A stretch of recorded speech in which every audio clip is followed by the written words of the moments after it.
out hope and unity.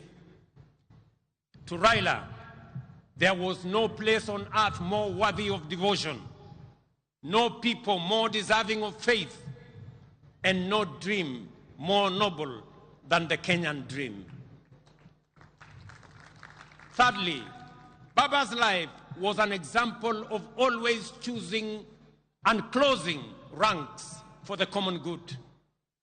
When our nation faced turbulence last year, for example, I reached out across the political divide. Baba was the first to come to the table to help steady the ship of state, leading to the formation of the broad-based government that has since stabilized our economy and our nation. That is what heroes do. When the stakes are high, they rise above partisanship and put the country first. Even during the last election campaigns, when fate placed us once again on opposite sides of the political divide, Baba spoke words that will echo through generations. He said, and I quote, "I have been to the mountaintop. I have seen the glory land. I may not get there with you, but together we will get there." End of quote. In those words lay the essence of his leadership: selfless, visionary, and anchored in faith that Kenya's destiny transcends any individual. He reminded us that collaboration, even with rivals, is not an act of political convenience, but a sacred pact with posterity. For Baba, it was never about him becoming president.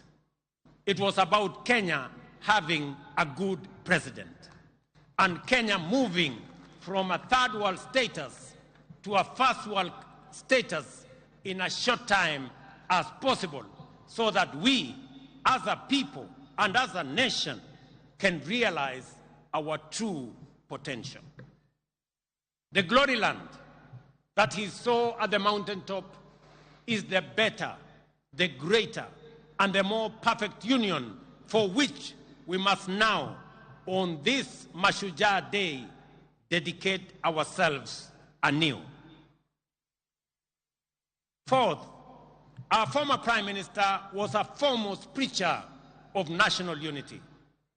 He tirelessly reminded leaders and citizens alike that our overarching identity is not defined by tribe, region, or creed, but by the sacred bond of being Kenyan. He often urged us to think Kenya first, to let the idea of one nation under one flag rise above all else. And he lived by that creed. When in 2002, he stood before the nation and declared Kibaki Tosha, it was not because he was unaware of where President Kibaki came from.